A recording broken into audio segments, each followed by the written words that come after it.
ꯂꯥꯟꯊꯣꯛꯆꯔꯤ 91.2 diamond radio channel ꯑꯁꯤꯅ diamond ꯏꯁꯩ ꯁꯛꯅꯁꯤ ꯍꯥꯏꯕ ꯄ꯭ꯔꯣꯒ꯭ꯔꯥꯝꯒꯤ ꯑꯍꯥꯟꯕ ꯀꯣꯂꯔ ꯂꯧꯈꯠꯆꯔꯤ꯫ ꯍꯜꯂꯣ, ꯃꯤꯡ ꯂꯩꯐꯝ ꯍꯥꯏꯕꯤꯌꯨ꯫ ꯗꯥꯏꯃꯟꯗ ꯀꯣꯜ ꯇꯧꯕꯤꯔꯛꯄ ꯗꯥꯏꯃꯟꯗ ꯏꯁꯩ ꯁꯛꯅꯁꯤ ꯍꯥꯏꯕ ꯄ꯭ꯔꯣꯒ꯭ꯔꯥꯝꯗꯅꯤ꯫ ꯃꯤꯡ ꯂꯩꯐꯝ ꯍꯥꯏꯕꯤꯌꯨ꯫ ꯈꯔꯥꯗꯒꯤ ꯏ.ꯑꯦꯁ. ꯑꯖꯥꯟ꯫ ꯀꯣꯜ ꯇꯧꯕꯤꯔꯛꯄ ꯉꯁꯤ ꯗꯥꯏꯃꯟꯗ ꯏꯁꯩ ꯁꯛꯅꯁꯤ ꯍꯥꯏꯕ ꯄ꯭ꯔꯣꯒ꯭ꯔꯥꯝꯗꯅꯤ꯫ ꯑꯗꯨ ꯄ꯭ꯔꯣꯒ꯭ꯔꯥꯝꯁꯤ ꯁꯨꯃꯥꯏꯅ ꯇꯧꯒꯅꯤ ꯍꯥꯏꯁꯤ ꯉꯁꯥꯏꯗꯒꯤ ꯇꯥꯕꯤꯕ꯭ꯔꯣ? ꯑꯗꯨꯒ ꯍꯧꯖꯤꯛ ꯃꯔꯛꯇ ꯇꯥꯕꯤꯕ꯭ꯔꯣ? ꯀꯃꯥꯏꯅ ꯇꯧꯕꯤꯕꯅꯣ? ꯇꯥꯖꯔꯒ ꯉꯥꯏꯖꯩ꯫ ꯊꯥꯒꯠꯆꯔꯤ꯫ ꯗꯥꯏꯃꯟ ꯔꯦꯗꯤꯑꯣꯒꯤ ꯁꯟꯗꯣꯛꯆꯔꯤꯕ ꯄ꯭ꯔꯣꯒ꯭ꯔꯥꯝꯁꯤꯗ ꯗꯥꯏꯃꯟꯗ ꯏꯁꯩ ꯁꯛꯅꯁꯤ ꯍꯥꯏꯕ ꯄ꯭ꯔꯣꯒ꯭ꯔꯥꯝꯗꯅꯤ꯫ ꯑꯗꯨ ꯀꯣꯜ ꯇꯧꯕꯤꯔꯛꯄꯅꯤꯅ ꯉꯁꯤꯗꯤ ꯏꯁꯩ ꯑꯃ ꯁꯛꯄꯤꯕ ꯇꯥꯔꯦ꯫ ꯀꯔꯤ ꯏꯁꯩ ꯁꯛꯄꯤꯒꯦꯅ ꯈꯜꯂꯤ? ꯀꯅꯥꯅ ꯁꯛꯄ? ꯀꯔꯤ ꯏꯁꯩ ꯁꯛꯄꯤꯒꯦꯅ ꯈꯟꯕꯤꯒꯦ? ꯑꯩꯒꯤ ꯂꯣꯛ ꯊꯨꯡꯕ ꯌꯥꯗ꯭ꯔꯦ, ꯑꯩꯒꯤ ꯏꯆꯥ ꯏꯁꯩꯗ ꯁꯛ꯫ ꯏꯆꯜ ꯑꯃꯅ ꯁꯔꯨꯛ ꯌꯥꯕꯤꯒꯗꯕ ꯑꯣꯏꯔꯕ꯭ꯔꯥ? ꯍꯜꯂꯣ, ꯃꯤꯡ ꯍꯥꯏꯕꯤꯌꯨ꯫ ꯁꯣꯔꯥꯗꯒꯤ ꯁꯨꯔ꯫ ꯗꯥꯏꯃꯟꯗ ꯏꯁꯩ ꯁꯛꯅꯁꯤ ꯍꯥꯏꯕꯅꯤ, ꯏꯁꯩ ꯁꯛꯅꯁꯤ ꯍꯥꯏꯕꯅꯤꯅ ꯏꯁꯩ ꯑꯃ ꯁꯛꯄꯤ ꯇꯥꯔꯦ꯫ ꯀꯔꯤ ꯏꯁꯩ ꯁꯛꯄꯤꯗꯣꯔꯤꯒꯦ? ꯗꯥ ꯖꯦꯝꯁꯀꯤ ꯗꯥ ꯖꯦꯝꯁꯀꯤ ꯀꯔꯝꯕ ꯏꯁꯩꯅꯣ? ꯃꯩꯔꯤ ꯊꯣꯛꯅꯗꯨ꯫ ꯃꯩꯔꯤ ꯊꯣꯛꯅ ꯆꯥꯛꯂꯕ ꯊꯃꯣꯏꯅꯤ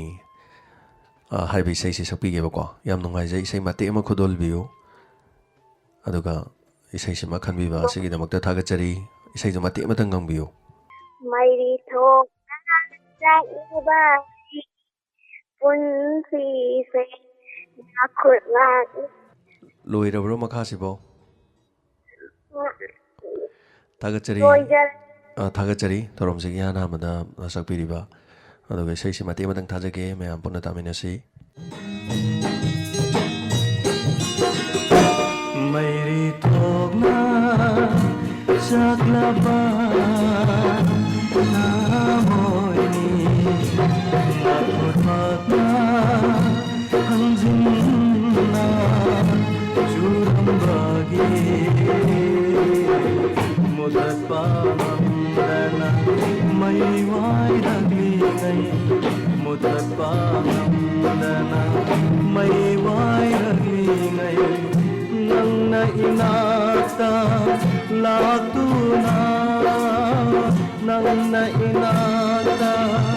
ꯂꯥꯛꯇꯨꯅ ꯂꯣꯠꯅ ꯀꯞꯄꯒꯤ ꯀꯔꯤ ꯃꯔꯝ? ꯃꯩꯔꯤ ꯊꯣꯛꯅ ꯆꯥꯛꯂꯕ ꯊꯃꯣꯏꯅꯤ ꯃꯩꯔꯤ ꯊꯣꯛꯅ꯫ ꯃꯊꯪꯗ ꯀꯣꯂꯔ ꯑꯃ ꯂꯧꯈꯠꯆꯔꯤ꯫ ꯍꯜꯂꯣ, ꯃꯤꯡ ꯂꯩꯐꯝ ꯍꯥꯏꯕꯤꯌꯨ꯫ ꯗꯥꯏꯃꯟꯗ ꯏꯁꯩ ꯁꯛꯅꯁꯤ ꯍꯥꯏꯕ ꯄ꯭ꯔꯣꯒ꯭ꯔꯥꯝꯗꯅꯤ ꯀꯣꯜ ꯇꯧꯕꯤꯔꯛꯂꯤꯕ꯫ ꯍꯥꯏꯕꯤꯌꯨ꯫ ꯂꯪꯊꯕꯥꯜꯗꯒꯤ ꯏꯅꯥꯈꯨꯟꯕꯤ꯫ ꯂꯪꯊꯕꯥꯜꯗꯒꯤ?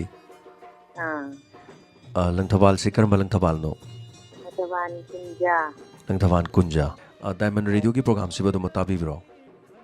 ꯊꯥꯖꯩꯌꯦ꯫ ꯑꯗꯨ ꯃꯃꯥꯡꯗ ꯑꯩ ꯀꯣꯜ ꯑꯗꯨꯝ ꯇꯧꯖꯕ, ꯑꯗ ꯗꯤꯒ꯭ꯔꯤ ꯑꯗꯨꯝ ꯍꯥꯏꯕ ꯈꯪꯕ꯭ꯔꯥ? ꯍꯣꯏ꯫ ꯑꯗꯩꯗ ꯉꯁꯤꯗꯤ ꯑꯩꯁꯨ ꯏꯆꯥ ꯇꯣꯂꯛꯄꯗ ꯂꯥꯛꯑꯝꯕꯁꯤꯗ ꯑꯩꯅ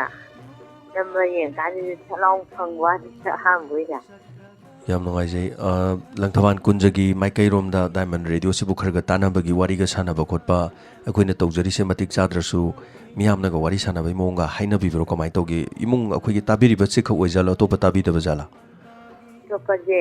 ꯈꯔꯗꯤ ꯑꯗꯨꯝ ꯇꯥꯟꯅꯩꯌꯦꯕ꯫ ꯑꯗꯩꯗ ꯑꯩꯈꯣꯏꯁꯦ ꯗꯨꯀꯥꯟ ꯐꯝꯕ, ꯍꯥꯏꯕꯤꯌꯨ꯫ ꯑꯗꯩꯗ ꯗꯨꯀꯥꯟꯗ ꯊꯣꯡꯕꯁꯤꯗ ꯃꯌꯥꯝꯁꯤꯅ ꯑꯗꯩꯗꯗꯤ ꯑꯗꯨꯝ ꯌꯥꯝꯅ ꯔꯦꯗꯤꯑꯣꯁꯨ ꯃꯈꯜ ꯃꯈꯜꯒꯤ ꯏꯁꯩ ꯌꯥꯝ ꯇꯥꯏ ꯈꯣꯠꯂꯤ ꯇꯧꯋꯤ ꯁꯨꯃꯥꯏꯅ ꯑꯩꯈꯣꯏꯅ ꯁꯨꯃꯥꯏꯅ ꯐꯥꯕꯅꯤ ꯈꯣꯠꯄꯅꯤ, ꯗꯥꯏꯃꯟꯗꯤ ꯑꯅꯧꯕꯅꯤ ꯈꯣꯠꯄꯅꯤ, ꯑꯩꯈꯣꯏꯁꯨ ꯀꯨꯏꯗ꯭ꯔꯤꯕ ꯇꯥꯖꯔꯤꯁꯦ꯫ ꯍꯣꯏ ꯍꯣꯏ꯫ ꯑꯗꯨ ꯀꯣꯜ ꯇꯧꯕꯤꯔꯕꯅꯤꯅ ꯏꯁꯩ ꯑꯃ ꯁꯛꯄꯤ ꯇꯥꯔꯦ꯫ ꯅꯍꯥꯟꯒꯩ ꯀꯣꯜ ꯐꯪꯗ꯭ꯔꯁꯨ ꯉꯁꯤ ꯀꯣꯜ ꯐꯪꯕꯁꯤꯗ ꯏꯁꯩ ꯁꯛꯄꯒꯤ ꯅꯨꯃꯤꯠꯁꯤꯗ ꯇꯥꯔꯕꯅꯤꯅ ꯏꯁꯩ ꯑꯃꯇꯪ ꯁꯛꯄꯤ ꯇꯥꯔꯦ꯫ ꯀꯔꯤ ꯏꯁꯩ ꯁꯛꯄꯤꯒꯦ ꯍꯥꯏꯅ ꯈꯟꯕꯤꯔꯤꯒꯦ? ꯏꯁꯩꯗꯤ ꯍꯩꯇꯦꯕꯀꯣ, ꯑꯗꯣ ꯀꯩꯅꯣꯒꯤ ꯁꯔꯨꯡꯕꯝ ꯗꯦꯕꯔꯥꯖꯒꯤ ꯁꯩꯔꯦꯡꯕꯒꯗꯤ ꯀꯅꯥꯅꯣꯗꯤ ꯈꯪꯖꯗ꯭ꯔꯦ꯫ ꯍꯥꯏꯕꯗ ꯅꯟꯗꯨꯕ ꯃꯪꯂꯥꯟꯗꯨꯔꯥ ꯃꯈꯥꯗꯤ ꯍꯩꯖꯗ꯭ꯔꯦ꯫ ꯏꯁꯩꯁꯤ ꯂꯩꯖꯩ ꯃꯇꯦꯛ ꯑꯃꯇꯪ ꯑꯗꯨꯝ ꯊꯥꯅꯅꯕ ꯍꯣꯠꯅꯖꯒꯦ꯫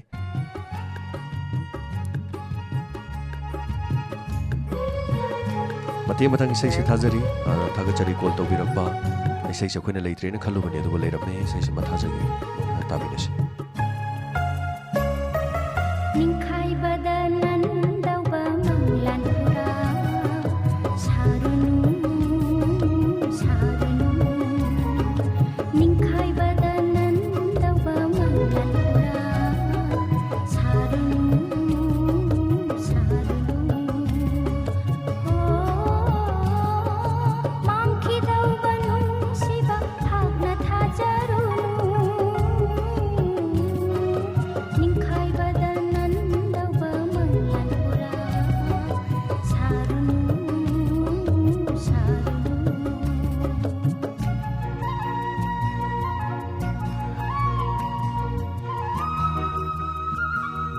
ꯃꯊꯪꯗ ꯀꯣꯂꯔ ꯑꯃ ꯂꯧꯈꯠꯆꯔꯤ ꯗꯥꯏꯃꯟꯗ ꯏꯁꯩ ꯁꯛꯅꯁꯦ ꯍꯥꯏꯕ ꯉꯁꯤꯒꯤ ꯅꯣꯡꯃꯥꯏꯖꯤꯡ ꯅꯨꯃꯤꯠꯀꯤ ꯑꯈꯟꯅꯕ ꯄ꯭ꯔꯣꯒ꯭ꯔꯥꯝꯅꯤ ꯃꯤꯌꯥꯝꯒ ꯑꯃꯗꯤ ꯗꯥꯏꯃꯟꯒꯤ ꯑꯩꯈꯣꯏꯒ ꯃꯤꯌꯥꯝꯒ ꯏꯁꯩ ꯁꯛꯅꯕꯒꯤ ꯄ꯭ꯔꯣꯒ꯭ꯔꯥꯝꯅꯤ ꯃꯤꯡ ꯂꯩꯐꯝ ꯍꯥꯏꯕꯤꯌꯨ ꯍꯜꯂꯣ ꯇꯥꯖꯔꯤ ꯃꯤꯡ ꯂꯩꯐꯝ ꯍꯥꯏꯕꯤꯌꯨ ꯑꯩ ꯌꯦꯟꯊꯥ ꯊꯨꯡꯒꯣꯡ ꯕꯖꯥꯔꯗꯒꯤ ꯃꯅꯤ ꯂꯩꯃ ꯊꯥꯒꯠꯆꯔꯤ ꯀꯣꯜ ꯇꯧꯕꯤꯔꯛꯄ ꯗꯥꯏꯃꯟ ꯔꯦꯗꯤꯑꯣꯒꯤ ꯄ꯭ꯔꯣꯒ꯭राꯝ ꯏꯁꯩ ꯁꯛꯅꯁꯤ ꯍꯥꯏꯕ ꯄ꯭ꯔꯣꯒ꯭राꯝꯅꯤ ꯅꯣꯡꯃꯥꯏꯖꯤꯡ ꯅꯨꯃꯤꯠꯇ ꯉꯁꯤꯒꯤ ꯑꯈꯟꯅꯕ ꯗꯥꯏꯃꯟꯒꯤ ꯁꯛꯅꯥꯏꯔꯕ ꯄ꯭ꯔꯣꯒ꯭राꯝꯁꯦ ꯁꯣꯏꯕꯗꯒꯤ ꯍꯥꯏꯇꯥꯔꯦ ꯑꯗꯣ ꯄ꯭ꯔꯣꯒ꯭राꯝꯁꯤ ꯇꯧꯖꯕꯅꯤ ꯑꯗꯨꯒ ꯏꯁꯩ ꯑꯃ ꯁꯛꯄꯤꯕ ꯍꯥꯏꯕꯁꯤꯗꯤ ꯁꯣꯏꯗ꯭ꯔꯦ ꯀꯣꯜ ꯇꯧꯕꯤꯔꯕꯅꯤꯅ ꯃꯁꯤ ꯅꯤꯌꯣꯝꯁꯤꯗꯤ ꯍꯥꯟꯅꯗꯤ ꯇꯧꯖꯕꯅꯤꯅ ꯁꯣꯏꯗꯅ ꯈꯪꯕꯤꯔꯕꯅꯤ ꯍꯥꯏꯖꯔꯤꯕꯀꯣ ꯈꯪꯉꯤ ꯑꯗꯨ ꯀꯔꯤ ꯏꯁꯩ ꯁꯛꯄꯤꯗꯣꯔꯤꯒꯦ ꯀꯣꯜ ꯇꯧꯕꯤꯔꯕꯅꯤꯅ ꯗꯥꯏꯃꯟ ꯔꯦꯗꯤꯑꯣꯒꯤ ꯄ꯭ꯔꯣꯒ꯭राꯝ ꯑꯁꯤꯗ ꯍꯣꯏ ꯃꯌꯥꯝꯒꯤ ꯇꯥꯕ ꯑꯣꯏꯅ ꯉꯥꯏꯕꯅꯤ ꯑꯗꯣ ꯃꯇꯦꯛ ꯑꯃꯇꯪ ꯉꯪꯉꯁꯦ ꯑꯅꯧꯕ ꯑꯝꯇ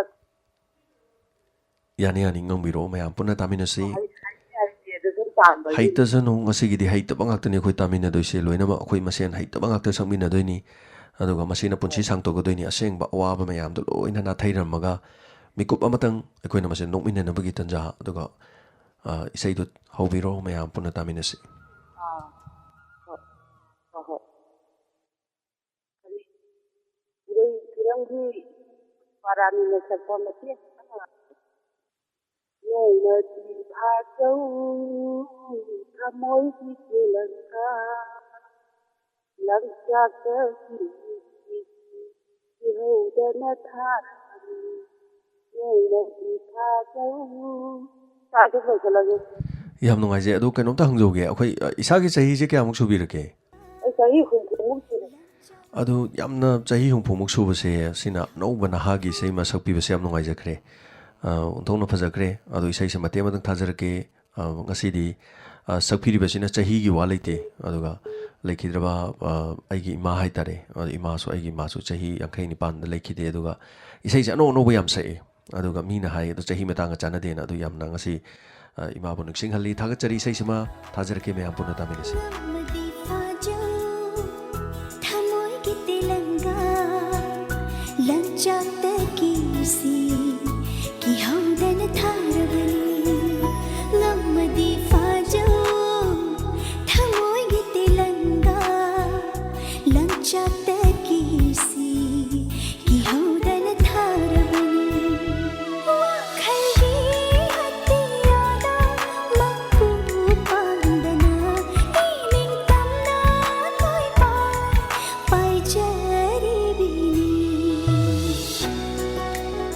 ꯃꯊꯪꯗ ꯀꯣꯂꯔ ꯑꯃ ꯂꯧꯈꯠꯆꯔꯤ ꯍꯜꯂꯣ ꯗꯥꯏꯃꯟ ꯔꯦꯗꯤꯑꯣꯒꯤ ꯗꯥꯏꯃꯟꯗ ꯏꯁꯩ ꯁꯛꯅꯁꯦ ꯍꯥꯏꯕ ꯄ꯭ꯔꯣꯒ꯭ꯔꯥꯝꯗꯅꯤ ꯀꯣꯜ ꯇꯧꯕꯤꯔꯛꯂꯤꯕ ꯃꯤꯡ ꯂꯩꯐꯝ ꯍꯥꯏꯕꯤꯌꯨ ꯇꯦꯛꯆꯝꯗꯒꯤ ꯁꯋꯥꯝ ꯀꯩꯅꯣ ꯇꯦꯛꯆꯝꯃꯌꯥꯏ ꯂꯩꯀꯥꯏ ꯊꯥꯒꯠꯆꯔꯤ ꯀꯣꯜ ꯇꯧꯕꯤꯔꯛꯄ ꯁꯔꯨꯛ ꯌꯥꯕꯤꯕꯁꯤꯒꯤꯗꯃꯛ ꯉꯁꯤꯒꯤ ꯊꯧꯔꯝ ꯑꯁꯤ ꯗꯥꯏꯃꯟꯗ ꯏꯁꯩ ꯁꯛꯅꯁꯤ ꯍꯥꯏꯕ ꯄ꯭ꯔꯣꯒ꯭ꯔꯥꯝ ꯑꯩꯈꯣꯏꯅ ꯃꯃꯥꯡꯗ ꯀꯌꯥꯔꯛ ꯍꯟꯅ ꯁꯟꯗꯣꯛꯈ꯭ꯔꯕ ꯑꯗꯨꯒꯤ ꯇꯥꯡꯀꯛ ꯑꯃꯅꯤ ꯀꯣꯜ ꯇꯧꯕꯤꯔꯛꯂꯕꯅꯤꯅ ꯏꯁꯩ ꯑꯃ ꯁꯛꯄꯤꯕ ꯇꯥꯔꯦ ꯑꯗꯨ ꯀꯔꯤ ꯏꯁꯩ ꯁꯛꯄꯤꯗꯣꯔꯤꯒꯦ ꯑꯩꯈꯣꯏꯒꯤ ꯃꯩꯆꯥꯛ ꯐꯤꯂꯝꯒꯤ ꯀꯅꯥꯒꯤ ꯋꯥꯈꯜ ꯍꯥꯏꯕꯗꯣ ꯃꯩꯆꯥꯛ ꯐꯤꯜꯝꯒꯤ ꯀꯅꯥꯒꯤ ꯋꯥꯈꯜꯗꯅ ꯍꯥꯏꯕ ꯏꯁꯩꯁꯤꯃ ꯃꯇꯦꯛ ꯑꯃ ꯉꯪꯕꯤꯒꯦ ꯍꯥꯏꯕꯤꯕ ꯊꯥꯒꯠꯆꯔꯤ ꯏꯁꯩꯁꯤ ꯉꯪꯕꯤꯔꯛꯑꯣ ꯃꯌꯥꯝ ꯄꯨꯟꯅ ꯇꯥꯃꯤꯟꯅꯁꯤ ꯑꯋꯥꯕ ꯀꯌా ꯅꯨꯡꯉꯥꯏꯕ ꯀꯌꯥ ꯃꯗꯨ ꯇꯨꯡꯑꯣꯏꯅꯔꯝꯂꯒ ꯍꯦꯟꯅ ꯃꯗꯨꯒꯤ ꯉꯥꯏꯍꯥꯛꯇꯪ ꯑꯩꯈꯣꯏ ꯃꯌꯥꯝ ꯄꯨꯟꯅ ꯅꯨꯡꯉꯥꯏꯃꯤꯟꯅꯁꯤ ꯍꯧꯕꯤꯔꯛꯑꯣ ꯏꯁꯥꯁꯨ ꯍꯥꯔꯇꯦꯁꯤꯌꯟꯅꯦꯕ ꯊꯥꯒꯠꯆꯔꯤ ꯑꯗꯨꯅ ꯃꯇꯦꯛ ꯑꯃꯇꯪ ꯇꯧꯖꯔꯛꯀꯦ ꯊꯥꯒꯠꯆꯔꯤ ꯍꯥꯏꯕꯤꯔꯤꯕꯁꯤꯒꯤꯗꯃꯛ ꯍꯥꯔꯠ ꯄꯦꯁꯦꯟꯅꯤ ꯑꯗꯨꯒ ꯊꯥꯒꯠꯆꯔꯤ ꯀꯅꯥꯒꯤ ꯋꯥꯈꯜꯗ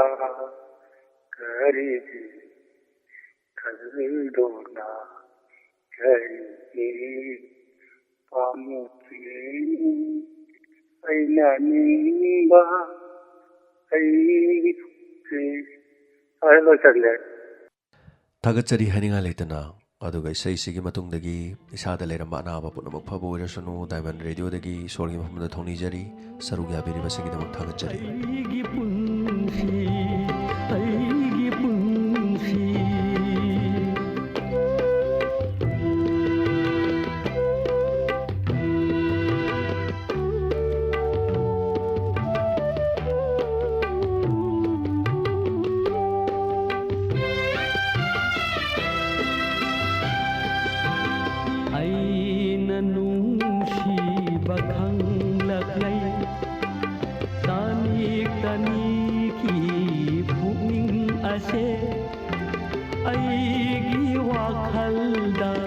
ꯄꯣꯊꯥꯕ ꯂꯩꯇꯅ ꯑꯩꯒꯤ ꯋꯥꯈꯜꯗ ꯄꯣꯊꯥꯕ ꯂꯩꯇꯅ ꯍꯟꯖꯈꯤ ꯃꯊꯪꯗ ꯑꯃꯨꯛ ꯂꯧꯈꯠꯆꯔꯤ ꯗꯥꯏꯃꯟꯗ ꯏꯁꯩ ꯁꯛꯅꯁꯦ ꯍꯥꯏꯕ ꯄ꯭ꯔꯣꯒ꯭ꯔꯥꯝꯗꯅꯤ ꯀꯣꯜ ꯇꯧꯕꯤꯔꯛꯂꯤꯕ ꯃꯤꯡ ꯂꯩꯐꯝ ꯍꯥꯏꯕꯤꯌꯨ ꯑꯩ ꯍꯜꯂꯣ ꯃꯤꯡ ꯂꯩꯐꯝ ꯑꯝꯇ ꯍꯥꯏꯕꯤꯌꯨ ꯋꯥꯕꯒꯥꯏꯗꯒꯤ ꯁꯔꯠ ꯋꯥꯕꯒꯥꯏꯗꯒꯤ ꯁꯔꯠ ꯀꯣꯜ ꯇꯧꯕꯤꯔꯛꯄ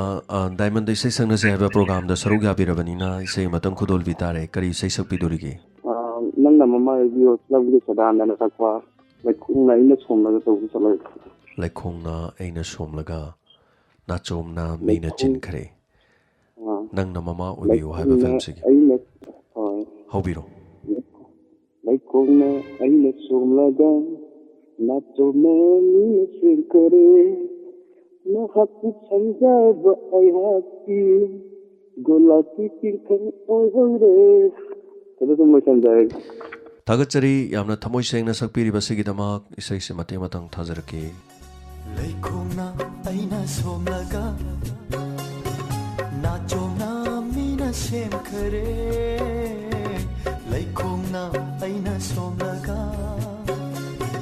ꯅꯥꯆꯣꯝꯅ ꯃꯤꯅ ꯁꯦꯝꯈꯔꯦ ꯅꯍꯥꯛꯄꯨ ꯁꯪꯖꯕ ꯑꯩꯍꯥꯛꯇꯤ ꯒꯨꯂꯥꯞꯀꯤ ꯇꯤꯡꯈꯪ ꯑꯣꯏꯍꯧꯔꯦ ꯂꯩꯈꯣꯡꯅ ꯑꯩꯅ ꯁꯣꯝꯂꯒ ꯅꯥꯆꯣꯝꯅ ꯃꯤꯅ ꯁꯦꯝꯈꯔꯦ ꯂꯩꯈꯣꯡꯅ ꯑꯩꯅ ꯁꯣꯝꯂꯒ ꯅꯥꯆꯣꯝꯅ ꯃꯊꯪꯗ ꯀꯣꯂꯔ ꯑꯃ ꯂꯧꯈꯠꯆꯔꯤ ꯗꯥꯏꯃꯟꯗ ꯏꯁꯩ ꯁꯛꯅꯁꯦ ꯍꯥꯏꯕ ꯄ꯭ꯔꯣꯒ꯭ꯔꯥꯝꯗꯅꯤ ꯀꯣꯜ ꯇꯧꯕꯤꯔꯛꯂꯤꯕ ꯃꯤꯡ ꯂꯩꯐꯝ ꯍꯥꯏꯕꯤꯌꯨ ꯍꯜꯂꯣ ꯑꯩ ꯊꯧꯕꯥꯜ ꯋꯥꯡꯃꯇꯥꯕꯗꯒꯤ ꯃꯟꯇ ꯊꯥꯒꯠꯆꯔꯤ ꯀꯣꯜ ꯇꯧꯕꯤꯔꯛꯄ ꯊꯧꯔꯝ ꯑꯁꯤꯗ ꯁꯔꯨꯛ ꯌꯥꯕꯤꯕꯁꯦ ꯀꯔꯤ ꯏꯁꯩ ꯁꯛꯄꯤ ꯇꯥꯔꯤꯒꯦ ꯗꯥꯏꯃꯟꯗ ꯏꯁꯩ ꯁꯛꯅꯁꯦ ꯍꯥꯏꯕ ꯄ꯭ꯔꯣꯒ꯭ꯔꯥꯝꯅꯤ ꯉꯁꯤꯒꯤꯗꯤ ꯊꯣꯏꯗꯣꯛ ꯍꯦꯟꯗꯣꯛꯄ ꯑꯇꯣꯞꯄ ꯋꯥꯐꯝ ꯍꯥꯏꯅꯤꯡꯉꯥꯏ ꯃꯔꯝ ꯈꯟꯅꯅꯤꯡꯉꯥꯏ ꯂꯩꯖꯗ꯭ꯔꯦ ꯑꯗꯨꯒ ꯍꯣꯏ ꯏꯁꯩ ꯁꯛꯅꯁꯦ ꯍꯥꯏꯕꯅꯤꯅ ꯃꯤꯡꯁꯨ ꯍꯥꯏꯕꯤꯔꯦ ꯂꯩꯐꯝ ꯍꯥꯏꯕꯤꯔꯦ ꯀꯔꯤ ꯏꯁꯩ ꯁꯛꯄꯤꯗꯣꯔꯤꯒꯦ ꯃꯌꯥꯡꯂꯝꯕꯝꯒꯤ ꯑꯣꯖꯥ ꯁꯔꯆꯟꯗ꯭ꯔꯒꯤ ꯏꯁꯩ ꯑꯝꯇ ꯁꯛꯆꯒꯦꯕ ꯃꯌꯥꯡꯂꯝꯕꯝ ꯑꯣꯖꯥ ꯁꯔꯠꯆꯟꯗ꯭ꯔ ꯑꯣꯖꯥꯁꯦ ꯀꯛꯆꯤꯡꯗꯒꯤꯅꯤ ꯑꯗꯨꯒ ꯑꯣꯖꯥꯁꯤꯒꯤ ꯏꯁꯩꯁꯦ ꯀꯔꯝꯕ ꯏꯁꯩꯅꯣ ꯍꯥꯟꯅ ꯑꯝꯇꯪ ꯍꯥꯏꯕꯤꯔꯝꯕ ꯌꯥꯕ꯭ꯔꯥ ꯊꯥꯖꯁꯦ ꯃꯃꯤ ꯁꯥꯃꯝꯅ ꯇꯧꯕ ꯊꯥꯖꯁꯦ ꯃꯃꯤ ꯁꯥꯝꯂꯛꯂꯦ ꯈꯨꯗꯣꯜꯕꯤꯌꯨ ꯇꯥꯃꯤꯟꯅꯁꯤ ꯀꯔꯤꯅꯣ ꯊꯃꯣꯏꯗ ꯇꯨꯃꯤꯟꯅ ꯊꯜꯂꯤꯕ ꯐꯣꯡꯗꯣꯛꯂꯣ ꯆꯥꯅꯕꯤ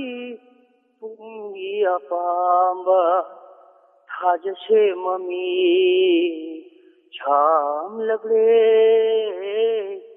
ꯑꯍꯤꯡꯒꯤ ꯃꯇꯝꯁꯦ ꯂꯣꯏꯈ꯭ꯔꯒꯅꯤ ꯊꯦꯡꯛ ꯌꯨ ꯊꯥꯒꯠꯆꯔꯤ ꯌꯥꯝꯅ ꯊꯃꯣꯏ ꯁꯦꯡꯅ ꯁꯛꯄꯤꯔꯤꯕꯁꯤꯒꯤꯗꯃꯛ ꯁꯔꯨꯛ ꯌꯥꯕꯤꯕꯁꯤꯒꯤꯗꯃꯛ ꯗꯥꯏꯃꯟ ꯔꯦꯗꯤꯑꯣꯒꯤ ꯃꯥꯏꯀꯩꯗꯒꯤ ꯑꯅꯧꯕ ꯆꯍꯤ ꯂꯥꯛꯄꯒ ꯂꯣꯏꯅꯅ ꯌꯥꯏꯐ ꯃꯪꯒꯣꯜꯁꯨ ꯄꯤꯖꯔꯤ ꯏꯁꯩꯁꯤ ꯃꯇꯦꯡ ꯃꯇꯪ ꯊꯥꯖꯔꯛꯀꯦ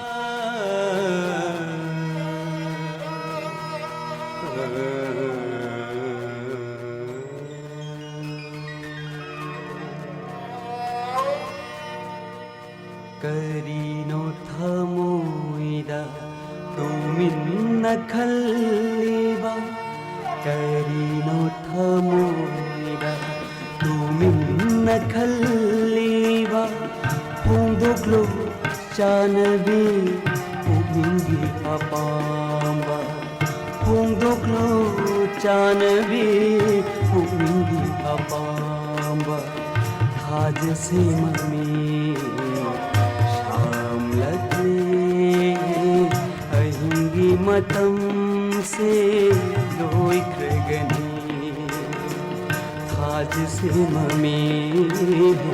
ꯁꯥꯝꯂꯛꯂꯦ ꯑꯍꯤꯡꯒꯤ ꯃꯇꯝꯁꯦ ꯂꯣꯏꯈ꯭ꯔꯒꯅꯤ ꯀꯔꯤꯅꯣ ꯊꯃꯣꯏꯗ ꯇꯨꯃꯤꯟꯅ ꯃꯊꯪꯗ ꯈꯜꯂꯤꯕ ꯀꯣꯂꯔ ꯑꯃ ꯂꯧꯈꯠꯆꯔꯤ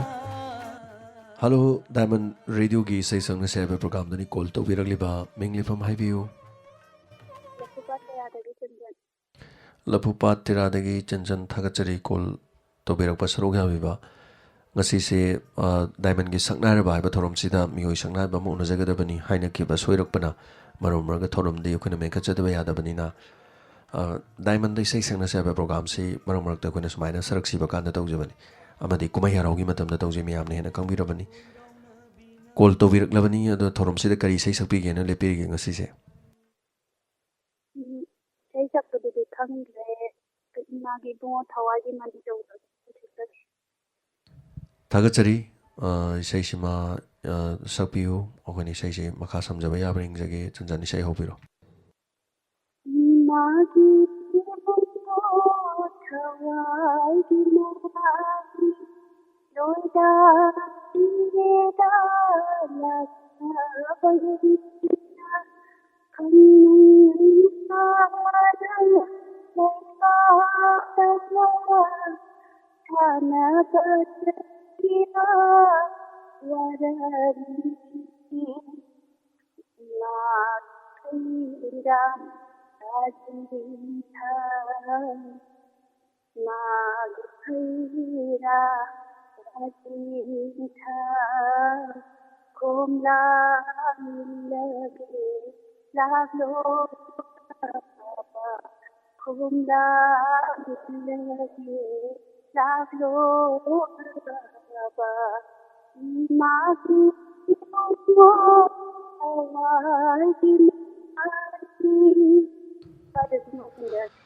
ꯊꯥꯒꯠꯆꯔꯤ ꯆꯟꯆꯜ. ꯏꯁꯩꯁꯤ ꯕꯣꯀꯜ ꯃꯈꯣꯡ ꯏꯃꯣꯅ ꯁꯛꯄ ꯏꯁꯩꯅꯤ. ꯏꯁꯩꯁꯤ ꯃꯇꯦꯛ ꯑꯃꯇ ꯈꯨꯗꯣꯜꯖꯒꯦ.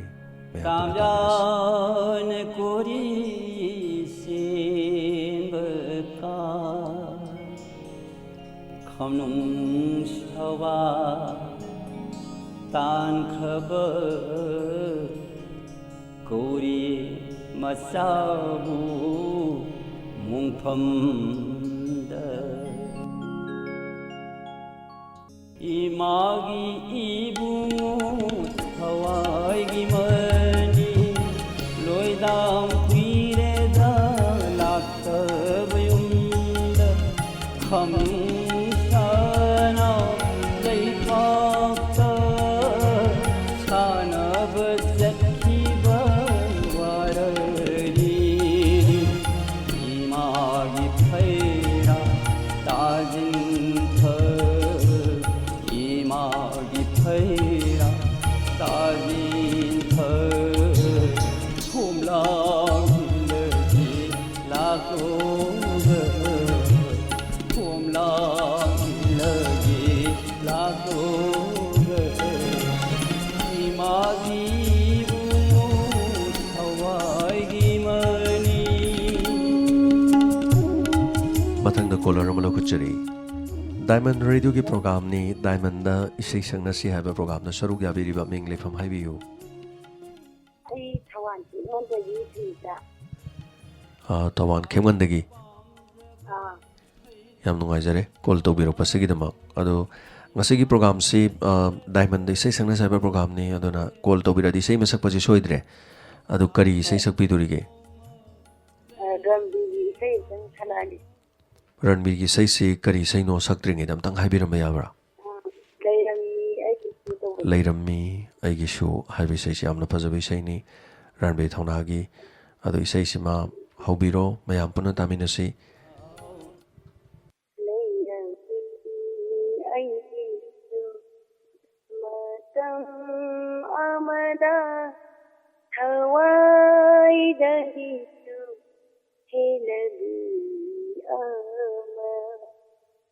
ꯑꯗꯨꯕꯨ ꯆꯠꯈ꯭ꯔꯦ ꯊꯥꯗꯣꯛꯂꯝꯃꯗꯤ ꯅꯨꯡꯁꯤꯕꯕꯨ ꯃꯥꯅ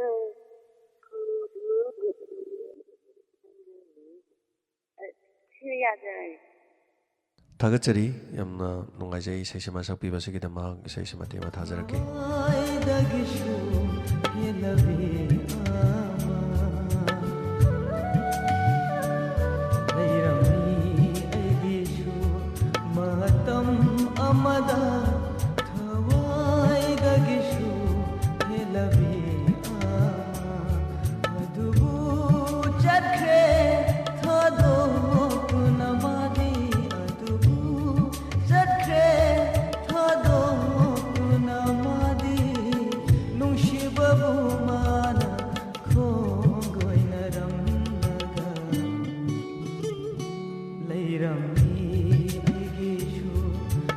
matam amada thawai dagishu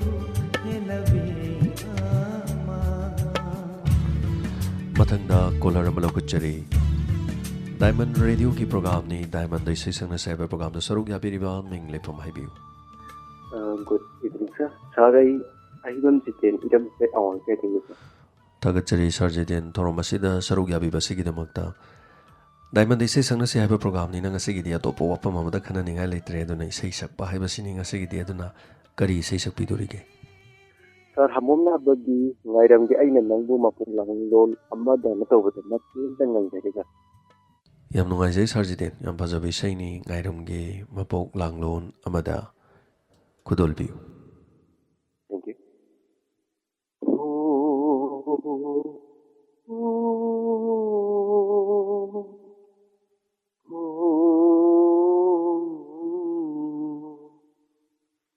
Nairamgi, I Nanangu. Mapuglang ul amada, mapuglang ul amada. Nairang oy na salamu, koy mo oy nangang lagi. Haza oy nangalamu, nangandanungin oy ragi. Nairamgi, ay nanangu. Mapuglang ul amada. Sir. ꯊꯥꯒꯠꯆꯔꯤ ꯁꯥꯔ ꯖꯦꯗꯦꯟ ꯐꯖꯕ ꯏꯁꯩ ꯑꯃ ꯉꯪꯕꯤꯕ ꯑꯗꯨꯒ call ꯇꯧꯕꯤꯔꯛꯄ ꯊꯥꯒꯠꯆꯔꯤ ꯏꯁꯩꯁꯤ ꯃꯇꯦꯡ ꯑꯃꯇꯪ ꯊꯥꯖꯒꯦ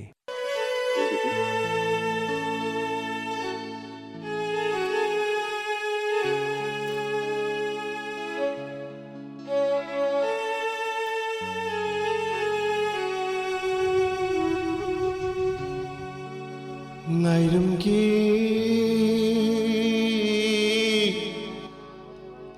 Hai Nanangu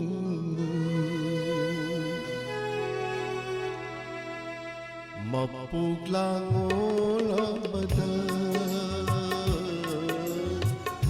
Mapuglang ul amada Nairamgi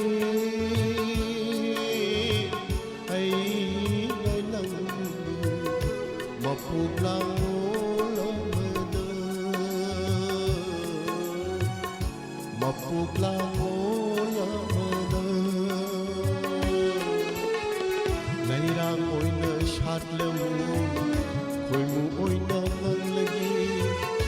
Haji oy na ngalamu Nangandanongil oy ragi Nairamgi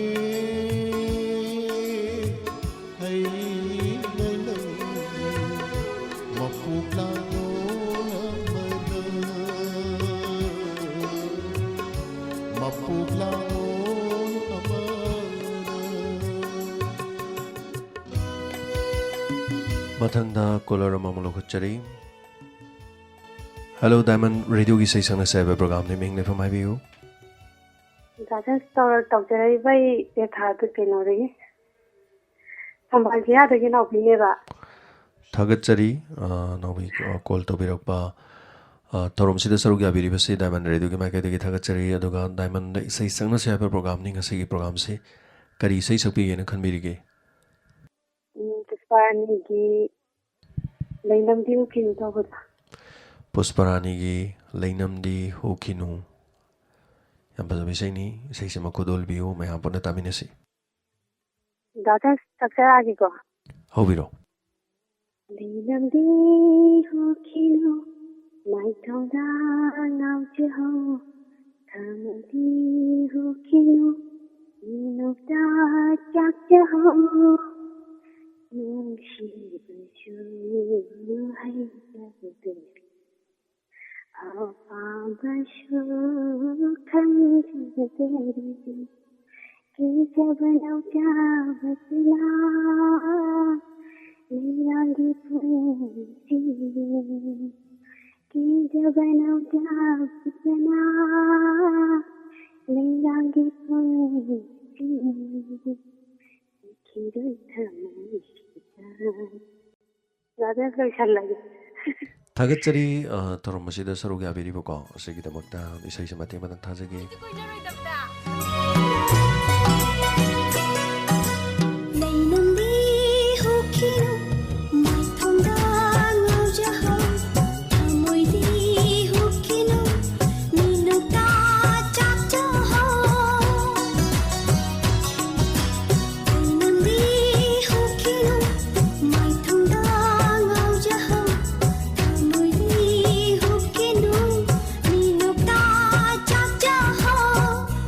बिखिरोई थमोशी Canada बिखिरोई थमोशी Canada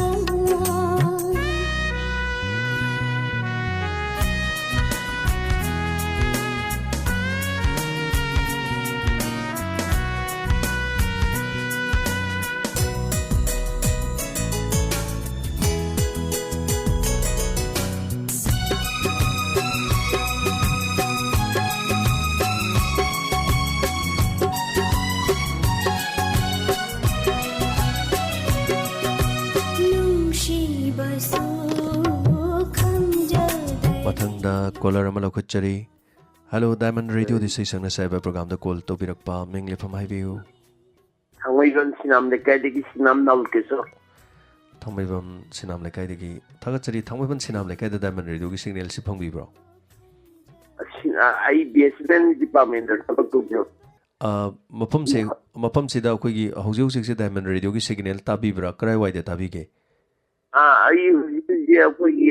ꯌꯨꯝ ꯁꯤꯅꯥꯝ ꯂꯩꯀꯥꯏꯗ ꯇꯥꯖꯩ ꯊꯥꯡꯃꯩꯕꯟꯗ ꯍꯣꯏ ꯌꯥꯝ ꯅꯨꯡꯉꯥꯏꯖꯩ ꯑꯗ ꯊꯥꯡꯃꯩꯕꯟꯗꯒꯤ ꯑꯍꯥꯟꯕ ꯀꯣꯂꯔ ꯍꯥꯏꯇꯥꯔꯦ ꯑꯩꯈꯣꯏꯒꯤ ꯗꯥꯏꯃꯟ ꯔꯦꯗꯤꯑꯣꯗ ꯀꯣꯜ ꯇꯧꯕꯤꯔꯛꯄꯁꯦ ꯃꯅꯤꯄꯨꯔꯒꯤ ꯏꯍꯥꯟ ꯍꯥꯟꯕ ꯀꯝꯃ꯭ꯌꯨꯅꯤꯇꯤ ꯔꯦꯗꯤꯑꯣꯅꯤ ꯑꯗꯨꯒ ꯔꯦꯗꯤꯑꯣꯁꯤꯅ ꯑꯩꯈꯣꯏꯅ ꯃꯤꯌꯥꯝꯕꯨ ꯏꯟꯇꯔꯇꯦꯟ ꯇꯧꯅꯅꯕ ꯉꯝꯖꯕ ꯈꯔꯗꯪ ꯍꯧꯖꯤꯛꯀꯤ ꯑꯣꯏꯅ ꯑꯍꯥꯟꯕ ꯁ꯭ꯇꯦꯖꯀꯤ ꯈꯖꯤꯛ ꯈꯖꯤꯛ ꯂꯥꯡꯖꯕꯁꯤꯗ ꯊꯧꯔꯝꯁꯤ ꯇꯥꯕꯤꯔꯝꯕꯁꯦ ꯀꯌꯥꯃꯨꯛ ꯀꯨꯏꯔꯒꯦ ꯗꯥꯏꯃꯟ ꯔꯦꯗꯤꯑꯣ ꯇꯥꯕꯤꯕ ꯗꯥꯏꯃꯟ ꯔꯦꯗꯤꯑꯣꯗꯤ ꯇꯥꯗꯤ ꯌꯥꯝ ꯀꯨꯏꯔꯦ ꯇꯥꯖꯕ ꯑꯗꯣ ꯍꯦꯛ ꯍꯧꯗꯣꯛꯄꯗꯩ ꯑꯗꯨꯝ ꯇꯥꯖꯔꯦ ꯑꯗꯨꯒ ꯑꯩꯈꯣꯏꯅ ꯀꯣꯜꯒꯤ ꯅꯝꯕꯔꯁꯤꯗꯤ ꯄꯥꯛꯅ ꯈꯪꯖꯗꯕ ꯑꯣ ꯌꯥꯝ ꯅꯨꯡꯉꯥꯏꯖꯔꯦ ꯑꯗꯣ ꯉꯁꯤꯗꯤ ꯁꯔꯨꯛ ꯌꯥꯕꯤꯕꯁꯦ ꯌꯥꯝꯅ ꯅꯨꯡꯉꯥꯏꯖꯔꯦ ꯀꯩꯅꯣꯝꯇ ꯍꯪꯖꯒꯦ ꯁꯟꯗꯦ ꯈꯨꯗꯤꯡꯒꯤ ꯑꯗꯨꯝ ꯇꯧꯖꯕ꯭ꯔꯥ ꯁꯟꯗꯦ ꯈꯨꯗꯤꯡꯒꯤꯗꯤ ꯇꯧꯖꯗꯦ ꯃꯔꯨꯑꯣꯏꯅ ꯑꯩꯈꯣꯏꯒꯤ ꯀꯨꯝꯍꯩ ꯍꯔꯥꯎ ꯍꯥꯏꯇꯥꯔꯦ ꯃꯅꯤꯄꯨꯔꯗ ꯂꯩꯔꯤꯕ ꯀꯝꯃ꯭ꯌꯨꯅꯤꯇꯤꯁꯤꯡꯁꯤꯒꯤ ꯀꯨꯝꯍꯩ ꯍꯔꯥꯎ ꯑꯃ ꯂꯥꯛꯄ ꯃꯇꯝꯗ ꯇꯧꯖꯩ ꯑꯗꯨꯒ ꯇꯥꯡ ꯃꯔꯤ ꯈꯨꯗꯤꯡꯒꯤ ꯊꯥ ꯈꯨꯗꯤꯡꯒꯤ ꯇꯥꯡ 4 ꯈꯨꯗꯤꯡꯗ ꯑꯃ ꯇꯧꯖꯩ ꯑꯗꯨꯒ ꯃꯁꯤꯃꯒ ꯑꯗꯨ ꯃꯔꯛ ꯃꯔꯛꯇ ꯑꯩꯈꯣꯏ ꯄ꯭ꯔꯣꯒ꯭ꯔꯥꯝꯁꯤ ꯁꯔꯛ ꯁꯤꯔꯛꯄ ꯑꯩꯈꯣꯏꯒꯤ ꯉꯁꯤꯁꯤ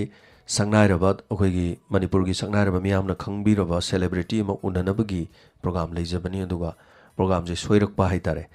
ꯑꯗ ꯁꯤꯒꯨꯝꯕ ꯃꯇꯝꯗ ꯑꯩꯈꯣꯏꯅ ꯁꯨꯃꯥꯏꯅ ꯈꯨꯗꯛꯀꯤ ꯑꯣꯏꯅ ꯃꯦꯟꯈꯠꯆꯕꯅꯤ ꯑꯗꯨ ꯌꯥꯝ ꯅꯨꯡꯉꯥꯏꯖꯔꯦ ꯑꯗꯣ ꯀꯣꯜ ꯇꯧꯕꯤꯔꯛꯄ ꯄꯨꯛꯅꯤꯡꯗ ꯐꯥꯎꯕꯤꯔꯛꯄ ꯏꯁꯩ ꯑꯃꯇꯪ ꯉꯪꯕꯤ ꯇꯥꯔꯦ ꯉꯁꯤꯒꯤ ꯊꯧꯔꯝꯁꯤꯗꯤ ꯗꯥꯏꯃꯟꯗ ꯑꯩ ꯉꯪꯖꯒꯦ ꯏꯁꯩ ꯁꯛꯅꯁꯤ ꯍꯥꯏꯕꯅꯤꯅ ꯑꯩꯈꯣꯏ ꯀꯔꯤ ꯊꯥꯗ ꯂꯥꯛꯎꯒꯦ ꯀꯔꯤ ꯊꯥꯗ ꯂꯥꯛꯎꯒꯦ ꯁꯤ ꯈꯛꯇꯪ ꯇꯥꯖꯒꯦ ꯂꯣꯏꯕꯤꯔꯕ꯭ꯔꯥ ꯏꯁꯩꯗꯨꯅ ꯃꯇꯦꯛ ꯃꯈꯥ ꯌꯥꯎꯕꯤꯗ꯭ꯔꯕ ꯃꯈꯥꯁꯤ ꯐꯥꯗꯕ ꯌꯥꯝ ꯅꯨꯡꯉꯥꯏꯖꯩ ꯑꯗꯨꯒ ꯑꯩꯈꯣꯏꯒꯤ ꯄꯨꯛꯆꯦꯜ ꯌꯥꯝ ꯁꯦꯡꯅ ꯁꯛꯄꯤꯔꯤꯕꯁꯦ ꯃꯇꯦꯛ ꯑꯃꯇꯪ ꯑꯣꯏꯔꯁꯨ ꯉꯪꯕꯤꯔꯤꯕꯁꯤ ꯌꯥꯝ ꯊꯣꯛꯅ ꯅꯨꯡꯉꯥꯏꯖꯈ꯭ꯔꯦ ꯑꯗꯨꯒ ꯇꯥꯕꯤꯌꯨ ꯅꯨꯡꯉꯥꯏꯕꯤꯌꯨ ꯑꯗꯨꯒ ꯗꯥꯏꯃꯟꯒꯤ ꯄ꯭ꯔꯣꯒ꯭ꯔꯥꯝꯁꯤꯡꯗ ꯁꯔꯨꯛ ꯌꯥꯕꯤꯌꯨ ꯏꯁꯩꯁꯤ ꯃꯇꯦꯛ ꯑꯃꯇꯪ ꯊꯥꯖꯒꯦ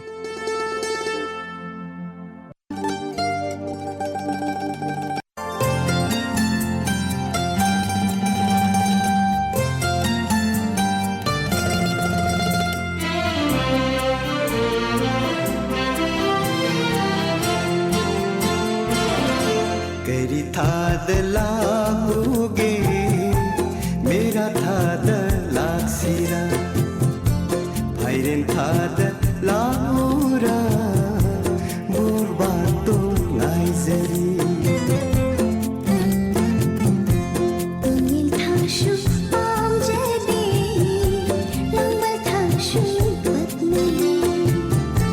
kundulai rangan shapaka ningol pupingan kudaji करी थाद लागूगे मेरा थाद लागसिरा ꯃꯊꯪꯗ ꯀꯣꯂꯔ ꯑꯃ ꯂꯧꯈꯠꯆꯔꯤ ꯍꯜꯂꯣ ꯗꯥꯏꯃꯟꯗ ꯏꯁꯩ ꯁꯛꯅꯁꯦ ꯍꯥꯏꯕ ꯄ꯭ꯔꯣꯒ꯭ꯔꯥꯝꯗꯗꯤ ꯀꯣꯜ ꯇꯧꯕꯤꯔꯛꯂꯤꯕ ꯃꯤꯡ ꯂꯩꯐꯝ ꯍꯥꯏꯕꯤꯌꯨ Hello? ꯍꯜꯂꯣ ꯃꯤꯡ ꯂꯩꯐꯝ ꯍꯥꯏꯕꯤꯌꯨ Shandiya. ꯂꯩꯁꯥꯡꯊꯦꯝꯗꯒꯤ Shantibala ꯍꯥꯏꯕꯤꯕ꯭ꯔꯥ Shandiya haya. ꯁꯟꯗꯤꯌꯥ ꯊꯥꯒꯠꯆꯔꯤ ꯗꯥꯏꯃꯟꯗ ꯏꯁꯩ ꯁꯛꯅꯁꯦ ꯍꯥꯏꯕ ꯄ꯭ꯔꯣꯒ꯭ꯔꯥꯝꯅꯤꯅ ꯏꯁꯩ ꯑꯃꯇꯪ ꯁꯛꯄꯤ ꯇꯥꯔꯦ ꯀꯔꯤ ꯏꯁꯩ ꯁꯛꯄꯤꯗꯣꯔꯤꯒꯦ Nasiga thakba othada do ibo de gajaya. ꯀꯅꯥꯅ ꯁꯛꯄ ꯑꯝꯇꯪ ꯍꯥꯏꯕꯤꯌꯨ Thongam Nasmi. ꯊꯣꯉꯥꯝ ꯂꯛꯁꯃꯤꯅ ꯁꯛꯄ ꯏꯁꯩ ꯍꯧꯕꯗꯣ Othaja. ꯊꯣꯉꯥꯝ ꯂꯛꯁꯃꯤꯒꯤ Othaja. ꯍꯣ ꯊꯥꯖ ꯍꯣ ꯊꯥꯖ ꯏꯁꯩꯁꯦ ꯍꯧꯕꯤꯔꯣ ꯃꯇꯦꯛ ꯃꯇꯪ ꯇꯥꯃꯤꯟꯅꯁꯤ ꯃꯌꯥꯝ ꯄꯨꯟꯅ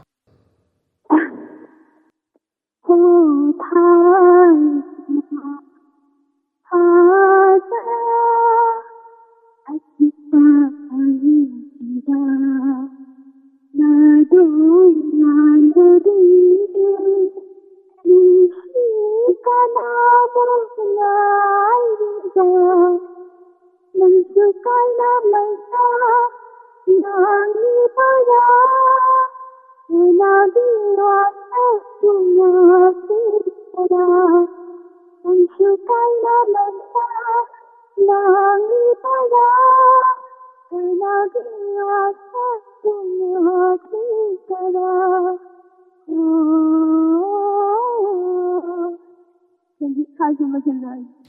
थागतरी हौजिकिसे रोशनी हाइब्रा लक्ष्मी हाइब्रा सैसे रोशनी को लक्ष्मी नते रोशनी नि हो थाजसे दुगै सैसे मते मदंग थाजरके थागतरी कॉल तौबिरकपा डायमंड रेडियो दा मपुंग फाना सरुग याबिबसिगिदमा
मथंग कॉलर मलखुचरी हेलो डायमंड रेडियो की डायमंड से संग से प्रोग्राम दनी कॉल तौबिरकलिबा मिंग लेफम हाइबियु हेलो तबो आई तेलो हेलो पाटो तो बार मखुंदगी ओकेसरी थागतरी मिंग से हानमदा ममांग दमुदा ताजखिद्री डायमंड रेडियो दा इहाना सरुग याबिब्रो हान बटे ट्राइजी ngale tele tawjaye ado phangba ding si khagna फंगबदी ngasi na ihan hanbani yam nungaijare aduga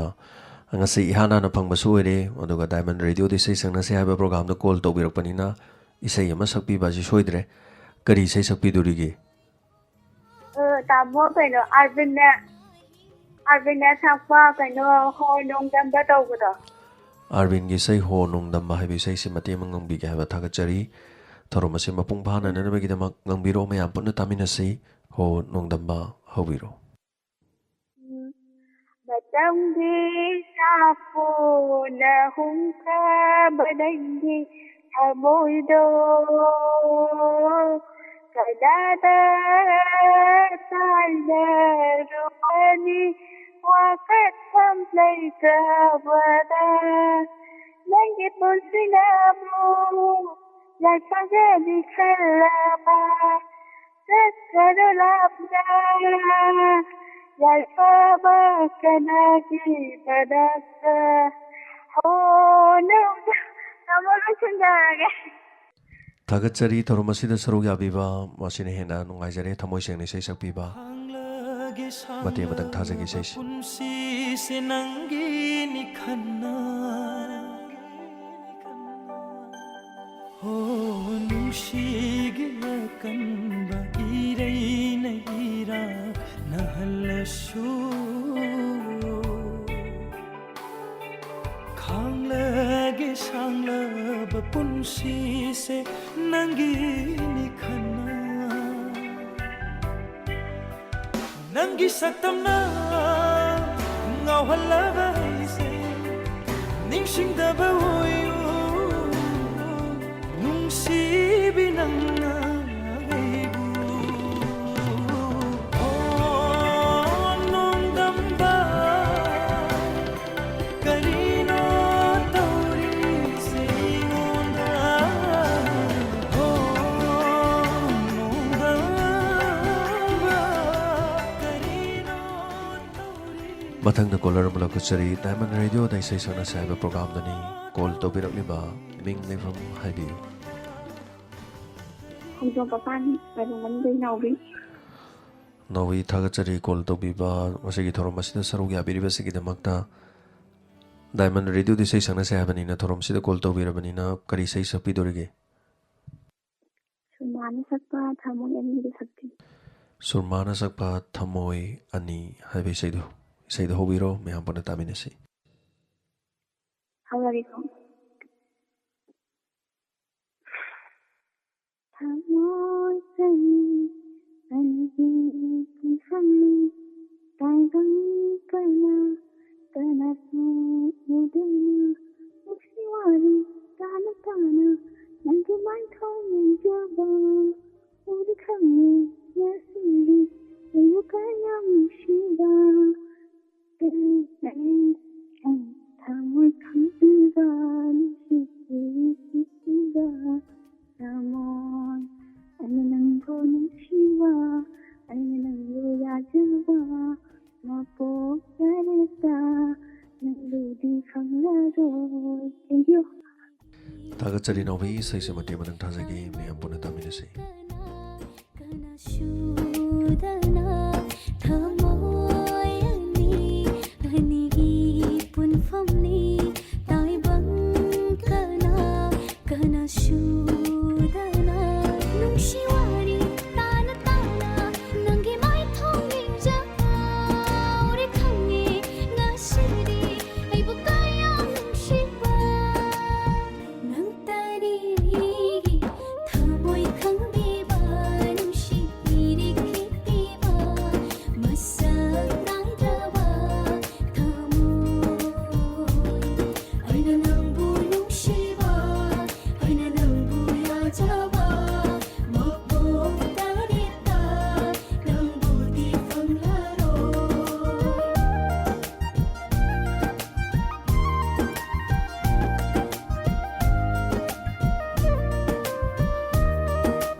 मथंग caller अमा लखुच्चरी हेलो डायमंड रेडियो दा इसे संग साइब प्रोग्राम दनी कॉल तौबिरगलिबा मिंगलिफम हाइबियो.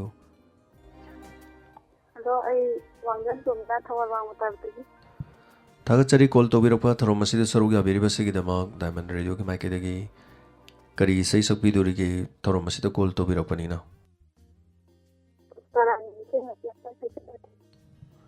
पुष्परानी की करी सही नो.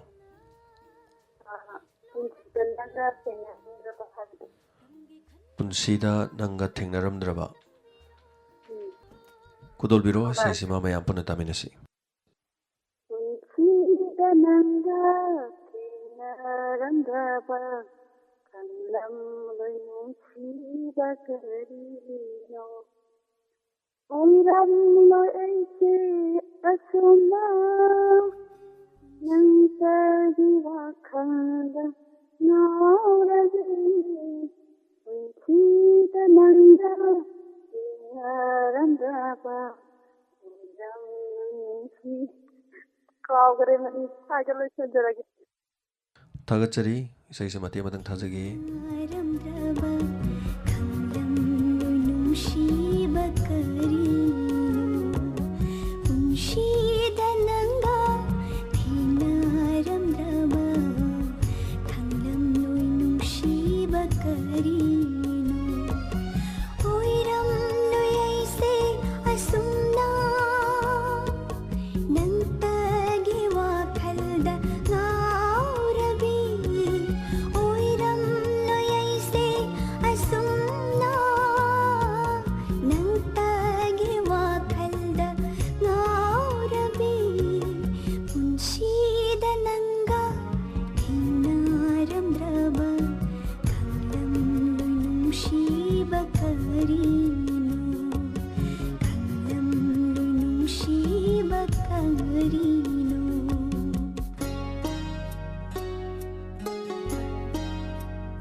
मथंग कॉलर अमा लखुच्चरी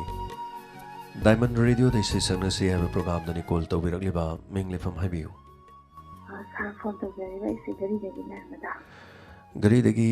Narmada ngasi ngarang sibo diamond radio si kharga saura su gari adai taba dum ya bibro khadi sawa dum ta gari de lila ma sana bala me aduga gari da koi lila sana badu gi nakan da koina pujarakpa gari hai tare gari da car da koi gi fm yaw fm radio no pha badi gari da yam sing no dum phai koina phajaba dadi aduga gari su chawi dum gari maning mamang matai lebani na ꯑꯗꯨꯕꯨ ꯑꯩꯈꯣꯏꯅ ꯍꯦꯛ ꯆꯪꯁꯤꯜꯂꯛꯄ ꯑꯗꯨꯋꯥꯏꯗꯗꯤ ꯃꯌꯦꯛ ꯑꯗꯨꯝ ꯁꯦꯡꯉꯤ ꯑꯗꯣ ꯁꯥꯔꯒꯤ ꯂꯤꯂꯥꯗꯣ ꯑꯩꯁꯨ ꯊꯋꯥꯏ ꯌꯥꯝ ꯌꯥꯎꯅ ꯌꯦꯡꯖꯍꯧꯋꯤ ꯌꯥꯝ ꯅꯨꯡꯉꯥꯏ ꯑꯗꯨꯒ ꯑꯩꯈꯣꯏ ꯂꯩꯀꯥꯏꯁꯤꯗ ꯑꯗꯨꯝ ꯑꯌꯥꯝꯕ ꯃꯐꯝꯗ ꯂꯣꯏꯅꯃꯛ ꯍꯥꯏꯇꯥꯔꯦ ꯑꯌꯥꯝꯕ ꯃꯐꯝꯗ ꯑꯗꯨꯝ ꯗꯥꯏꯃꯟꯁꯦ ꯐꯖꯅ ꯇꯥꯔꯦ ꯑꯗꯨ ꯀꯔꯤꯒꯨꯝꯕ ꯀꯥꯟꯗ ꯈꯔ ꯊꯧꯕꯗꯤ ꯌꯥꯎꯏ ꯍꯣꯏ ꯍꯣꯏ ꯌꯥꯝ ꯊꯧꯗ꯭ꯔꯒꯁꯨ ꯅꯨꯡꯉꯥꯏꯖꯔꯦ ꯌꯥꯝ ꯅꯨꯡꯉꯥꯏꯅꯦꯅ ꯈꯜꯂꯤ ꯍꯣꯠꯅꯖꯔꯛꯀꯦ ꯁꯤꯃꯁꯨ ꯑꯗꯨꯒ ꯉꯁꯤꯒꯤ ꯊꯧꯔꯝꯁꯤꯗ ꯀꯣꯜ ꯇꯧꯕꯤꯔꯕꯅꯤꯅ ꯏꯁꯩ ꯑꯃ ꯁꯛꯄꯗꯤ ꯁꯣꯏꯕ ꯌꯥꯗ꯭ꯔꯕ ꯑꯗꯣ ꯉꯁꯤꯒꯤ ꯂꯦꯡꯗ꯭ꯔꯕꯅꯤ ꯑꯗꯨꯅ ꯀꯔꯤ ꯏꯁꯩ ꯁꯛꯄꯤꯗꯣꯔꯤꯒꯦ ꯊꯧꯔꯝꯁꯤꯗ ꯁꯔꯨꯛ ꯌꯥꯕꯤꯕ ꯁꯥꯔ ꯆꯥꯝꯃꯉꯥ ꯐꯤꯂꯝꯒꯤꯅꯦ ꯄ꯭ꯔꯀꯥꯁ ꯐꯥꯔꯁꯝꯒ ꯄꯨꯁꯄꯥꯔꯥꯅꯤꯒ ꯁꯛꯄ ꯀ꯭ꯔꯤꯁꯥꯟꯇꯤꯌꯣ ꯀꯨꯃꯥꯔꯒꯤ ꯃꯌꯦꯛꯇ ꯑꯩꯅ ꯅꯪꯒꯤ ꯅꯨꯡꯁꯤꯕꯒꯨꯝꯅꯁꯨ ꯅꯨꯡꯁꯤꯕ ꯇꯧꯕ ꯏꯁꯩꯗ ꯑꯗꯨ ꯑꯣꯏꯅ ꯃꯇꯦꯡ ꯁꯛꯆꯔꯒꯦ ꯊꯥꯒꯠꯆꯔꯤ ꯆꯥꯝꯃꯉꯥ ꯆꯞꯄꯤ ꯐꯤल्मꯗꯒꯤ ꯈꯨꯗꯣꯜꯕꯤꯔꯣ ꯏꯁꯩꯁꯤ ꯇꯥꯃꯤꯟꯅꯁꯤ ꯑꯩꯅ ꯅꯪꯕꯨ ꯅꯨꯡꯁꯤꯕꯒꯨꯝ ꯅꯪꯁꯨ ꯑꯩꯕꯨ ꯅꯨꯡꯁꯤꯕꯔꯥ ꯑꯩꯅ ꯅꯪꯒꯤ ꯋꯥꯖꯕꯒꯨꯝ ꯅꯪꯁꯨ ꯑꯩꯒꯤ ꯋꯥꯗꯕꯔꯥ ꯂꯣꯏꯁꯤꯜꯂꯒꯦ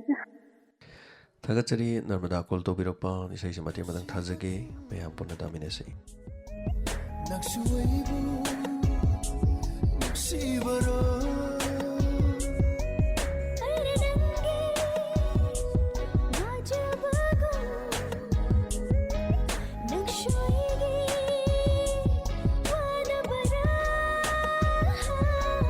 ꯋꯥꯈꯜꯁꯦ ꯂꯩꯇꯥꯐꯝ ꯈꯪꯍꯟꯗꯔꯦ ꯅꯪꯁꯨ ꯑꯁꯨꯝꯅ ꯇꯧꯕꯔꯅꯦ 미파이버 파우락레 타모이세 ꯅꯪꯁꯨ ꯑꯁꯨꯝꯅ ꯇꯧꯕꯔꯅꯦ 아이나 낭보 누시바고 낭수이보 누시바라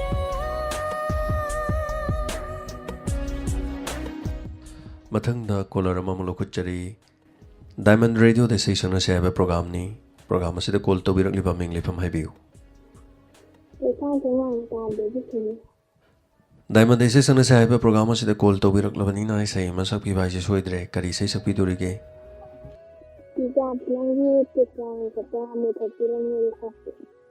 ꯃꯨꯠꯊꯠꯄꯤꯔꯝꯃꯨ ꯍꯥꯏꯅ ꯇꯧꯕ ꯏꯁꯩꯗꯣꯀꯣ ꯏꯁꯩꯁꯤ ꯈꯨꯗꯣꯜꯕꯤꯔꯣ ꯃꯌꯥꯝ ꯄꯨꯟꯅ ꯇꯥꯃꯤꯟꯅꯁꯤ ꯃꯇꯦꯛ ꯑꯃꯇꯪ ꯈꯨꯗꯣꯜꯕꯤꯌꯨ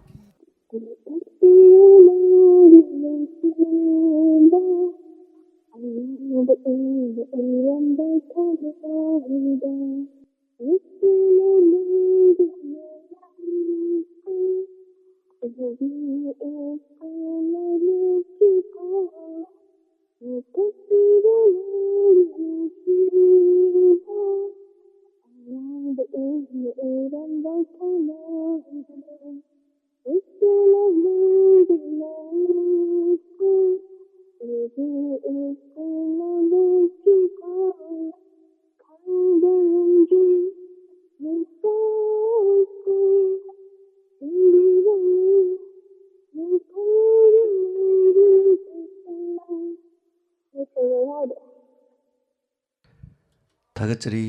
ꯏꯁꯩꯁꯤ ꯃꯇꯦꯛ ꯑꯃꯇꯪ ꯊꯥꯖꯔꯛꯀꯦ ꯃꯌꯥꯝ ꯄꯨꯟꯅ ꯇꯥꯃꯤꯟꯅꯁꯤ Misse igi icelna leptrifo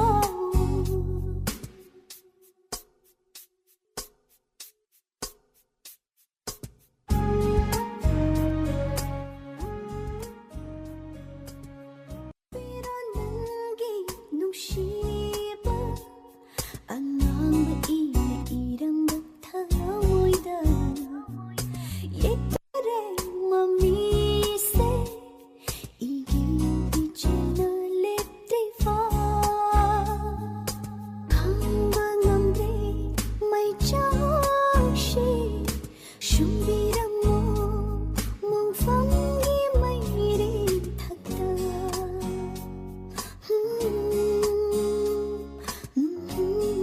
ꯃꯊꯪꯗ ꯀꯣꯂꯔ ꯑꯃꯃꯨꯛ ꯂꯧꯈꯠꯆꯔꯤ ꯍꯜꯂꯣ ꯗꯥꯏꯃꯟ ꯔꯦꯗꯤꯑꯣꯗ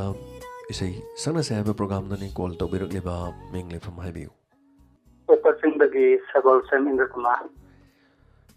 ꯇꯣꯛꯄꯆꯤꯡꯗꯒꯤ ꯁꯒꯣꯜꯁꯦꯝ ꯏꯟꯗ꯭ꯔ ꯀꯨꯃꯥꯔ ꯀꯣꯜ ꯇꯧꯕꯤꯔꯛꯄ ꯊꯥꯒꯠꯆꯔꯤ ꯊꯧꯔꯝ ꯑꯁꯤꯗ ꯀꯣꯜ ꯇꯧꯕꯤꯔꯕꯅꯤꯅ ꯏꯁꯩ ꯑꯃ ꯁꯛꯄ ꯍꯥꯏꯕꯁꯤ ꯁꯣꯏꯗ꯭ꯔꯦ ꯀꯔꯤ ꯏꯁꯩ ꯁꯛꯄꯤꯗꯣꯔꯤꯒꯦ hangam ro pokhai na voina sapado do in section Nawboyna sakpa hangam maru pokhaibi film gi tarakanu yadraba he pira tarakanu ya thwa he pira Kudolbiyu saisi taminasi tarakanu ya draba he pira langen ko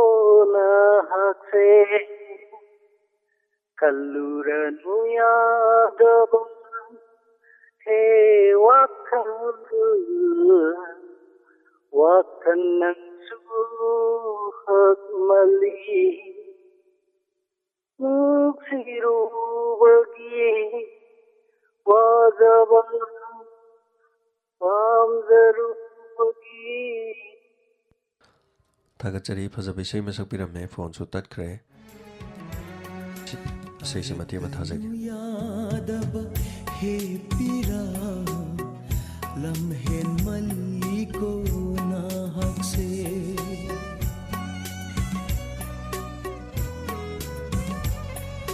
तारकनु Yadav हे पीरा लम्हे मली को नाहक से खलुरनु यादब हे वाखल वाखल नंगसु hakmali nungsirubagi wajaba pamjerubagi kapjaba khankhe manadi aihapu oijaba thiba nungshiba nangi na siksiga nangi wakagane Mathangna caller malokachari Diamond Day say sangna sahiba program dani call tawbirakliba minglefam haibiu Hello, I Samadino Devi Vital Jacob. Thagachari call tawbirakpa thoromasi loigedore aduga thoromasida saruk yarabani sei matang kudol bitare kari sei kudol bitorige I Kenobi no Ibungo Siva have a film direction. Kudolbiu me ampuna taminasi hobiro Aigi inata Susagli di nanggu Kanano Aigi inata Susagli di nanggu Kanano Mangla terbangla khandare Oiriba matau sekarino Thagachari thamoi sengna pukchel sengna sakpiribi sei sigidama isai se thajagi me ampuna taminasi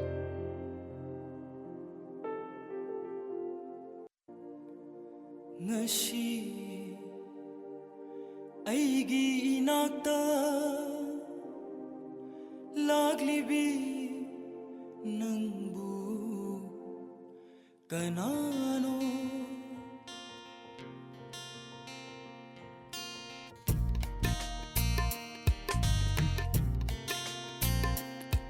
ngashi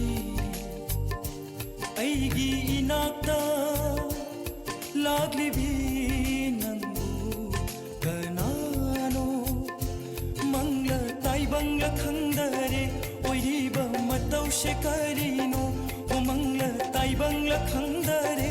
oiriba matau shekarino ngashi aigi inakta laglibi nangbu kanano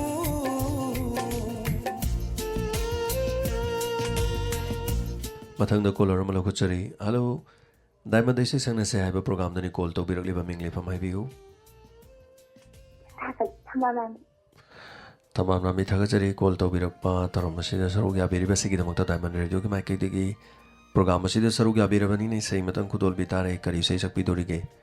Nawboyna sakon sagi Nawboyna sakpai sei kari sei no haibiramu singkon film lagi Ningsingkhun film dagi ko Thagachari isai sima kudol biro mayam puna taminasi Aigi nisibabu ugi tabanai ꯑꯩꯒꯤ ꯄꯨꯛꯅꯤꯡꯕꯨꯁꯨ ꯈꯪꯕꯤꯗꯕꯅ ꯀꯩꯗꯧꯕ ꯂꯥꯛꯄꯅꯣ ꯏꯅꯥꯛꯇ ꯀꯩꯗꯧꯉꯩ ꯑꯃꯨꯛ ꯍꯟꯈꯤꯅꯤ ꯊꯥꯒꯠꯆꯔꯤ ꯊꯝꯕꯥꯜ ꯃꯃꯤ call ꯇꯧꯕꯤꯔꯛꯄ ꯊꯧꯔꯝ ꯑꯁꯤꯗ ꯁꯔꯨꯛ ꯌꯥꯕꯤꯔꯤꯕꯁꯤꯒꯤꯗꯃꯛ ꯏꯁꯩꯁꯤ ꯃꯇꯦꯛ ꯃꯇꯪ ꯊꯥꯖꯒꯦ ꯃꯌꯥꯝ ꯄꯨꯟꯅ ꯇꯥꯃꯤꯟꯅꯁꯤ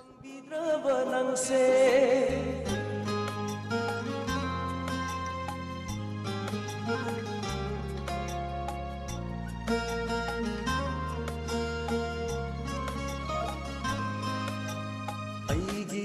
ꯅꯨꯡꯁꯤꯕꯕꯨ ꯎꯕꯤꯗ꯭ꯔꯕ ꯅꯪꯁꯦ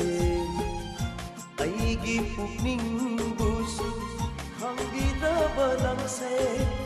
ꯀꯩꯗꯧꯕ ꯂꯥꯛꯄꯅꯣ ꯏꯅꯥꯛꯇ ꯀꯩꯗꯧꯉꯩ ꯑꯃꯨꯛ ꯍꯟꯈꯤꯅꯤ ꯑꯩꯒꯤ ꯅꯨꯡꯁꯤꯕꯕꯨ ꯎꯕꯤꯗ꯭ꯔꯕ ꯅꯪꯁꯦ ꯃꯊꯪꯗ ꯀꯣꯂꯔ ꯑꯃ ꯂꯧꯈꯠꯆꯔꯤ ꯗꯥꯏꯃꯟꯗ ꯏꯁꯩ ꯁꯛꯅꯁꯦ ꯍꯥꯏꯕ ꯄ꯭ꯔꯣꯒꯥꯝꯗꯅꯤ ꯀꯣꯜ ꯇꯧꯕꯤꯔꯛꯂꯤꯕ ꯃꯤꯡ ꯂꯩꯐꯝ ꯍꯥꯏꯕꯤꯌꯨ ꯑꯩ ꯊꯧꯕꯥꯜ ꯃꯈꯥꯏꯗꯒꯤ ꯕꯤꯖꯦꯟ ꯊꯥꯒꯠꯆꯔꯤ ꯀꯣꯜ ꯇꯧꯕꯤꯔꯛꯄ ꯊꯧꯔꯝ ꯑꯁꯤꯗ ꯀꯣꯜ ꯇꯧꯕꯤꯔꯕꯅꯤ ꯏꯁꯩ ꯑꯃ ꯁꯛꯄ ꯁꯣꯏꯗ꯭ꯔꯦ ꯀꯔꯤ ꯏꯁꯩ ꯁꯛꯀꯦꯅ ꯉꯁꯥꯏꯗꯩ ꯁꯦꯝ ꯁꯥꯕꯤꯒꯦ ꯕꯣꯅꯦꯝꯒ ꯁꯨꯁꯄꯔꯅꯤꯒ ꯁꯛꯄ ꯅꯨꯡꯁꯤꯔꯨꯕ ꯊꯃꯣꯏꯁꯤꯅ ꯃꯇꯦꯛ ꯑꯃꯇꯪ ꯁꯛꯆꯒꯦ ꯅꯨꯡꯁꯤꯔꯨꯕ ꯊꯃꯣꯏꯁꯤꯅ ꯏꯔꯥꯜ ꯑꯣꯏꯍꯧꯔꯦ ꯍꯥꯏꯕ꯭ꯔꯣ ꯀꯔꯝꯕꯅꯣ ꯏꯁꯩꯗꯣ ꯑꯝꯇꯪ ꯃꯀꯣꯛ ꯃꯍꯧꯕ ꯑꯗꯨ ꯅꯨꯡꯁꯤꯔꯕ ꯊꯃꯣꯏ ꯅꯨꯡꯁꯤꯔꯨꯕ ꯊꯃꯣꯏꯁꯤꯅ ꯏꯔꯥꯜ ꯑꯣꯏꯍꯧꯔꯦ ꯏꯁꯩꯁꯤ ꯈꯨꯗꯣꯜꯕꯤꯌꯨ ꯃꯌꯥꯝ ꯄꯨꯟꯅ ꯇꯥꯃꯤꯟꯅꯁꯤ ꯅꯨꯡꯁꯤꯔꯨꯕ ꯊꯃꯣꯏꯁꯤꯅ ꯏꯔꯥꯜ ꯑꯣꯏꯔꯦ ꯋꯥꯔꯛꯆꯕ ꯉꯝꯗ ꯊꯃꯣꯏꯁꯤꯒꯤ ꯃꯔꯥꯜꯅꯤ ꯅꯨꯡꯁꯤꯔꯨꯕ ꯊꯃꯣꯏꯁꯤꯅ ꯏꯔꯥꯜ ꯑꯣꯏꯔꯦ ꯋꯥꯔꯛꯆꯕ ꯉꯝꯗ ꯊꯃꯣꯏꯁꯤꯒꯤ ꯃꯔꯥꯜꯅꯤ ꯂꯥꯟꯖꯔꯦ ꯑꯩ ꯅꯉꯣꯟꯗ ꯂꯥꯟꯖꯔꯦ ꯆꯩꯕꯤꯔꯝꯃꯨ ꯅꯆꯤꯜ ꯊꯤꯟꯅꯕ ꯇꯔꯦ ꯂꯛꯅꯤ ꯑꯣꯏꯅꯕ ꯃꯈꯥ ꯍꯥꯏꯕ ꯍꯩꯇꯦ ꯊꯥꯒꯠꯆꯔꯤ ꯍꯥꯏꯅꯤꯡꯉꯥꯏ ꯂꯩꯇꯅ ꯁꯔꯨꯛ ꯌꯥꯕꯤꯔꯤꯕꯁꯤꯒꯤꯗꯃꯛ ꯃꯇꯝꯁꯨ ꯂꯣꯏꯁꯤꯜꯂꯛꯀꯗꯧꯔꯦ ꯑꯗꯨꯒ ꯀꯣꯂꯔ ꯁꯨꯝꯅꯇꯪꯒꯤ ꯑꯅꯤꯗꯪꯒꯨꯝꯕ ꯂꯧꯈꯠꯆꯔꯤ ꯃꯔꯛꯁꯤꯗ ꯏꯁꯩꯁꯤꯃ ꯃꯇꯦꯛ ꯃꯇꯪ ꯊꯥꯖꯔꯤ ꯃꯌꯥꯝ ꯄꯨꯟꯅ ꯇꯥꯃꯤꯟꯅꯁꯤ ꯋꯥꯔꯛꯆꯕ ꯉꯝꯗ ꯊꯃꯣꯏꯁꯤꯒꯤ ꯃꯔꯥꯜꯅꯤ ꯂꯥꯟꯖꯔꯦ ꯑꯩ ꯅꯉꯣꯟꯗ ꯂꯥꯟꯖꯔꯦ ꯆꯩꯕꯤꯔꯝꯃꯨ ꯑꯩꯕꯨ ꯅꯆꯤꯜ ꯄꯦꯟꯅꯕ ꯃꯄꯣꯛꯇꯔꯦ ꯂꯛꯅꯤ ꯑꯣꯏꯅ ꯄꯣꯛꯇꯅꯕ ꯅꯨꯡꯁꯤ ꯍꯥꯏꯕꯁꯤꯃꯇꯪ ꯌꯥꯕꯤꯌꯨ नंगी आइफनवत खंजरीबी मंगल सूर्यनु पीगी मपूसिदा नंगी आइफनवत खंजरीबी मंगल सूर्यनु पीगी मपूसिना नंगना पेरे बावा बसे करीना मप्रबाई गी पुंसी वारीदा ꯃꯊꯪꯗ ꯀꯣꯂꯔ ꯑꯃ ꯂꯧꯈꯠꯆꯔꯤ ꯍꯜꯂꯣ ꯗꯥꯏꯃꯟ ꯔꯦꯗꯤꯑꯣꯗ ꯏꯁꯩ ꯁꯛꯅꯁꯦ ꯍꯥꯏꯕ ꯄ꯭ꯔꯣꯒꯥꯝꯗꯅꯤ ꯀꯣꯜ ꯇꯧꯕꯤꯔꯛꯂꯤꯕ ꯃꯤꯡ ꯂꯩꯐꯝ ꯍꯥꯏꯕꯤꯌꯨ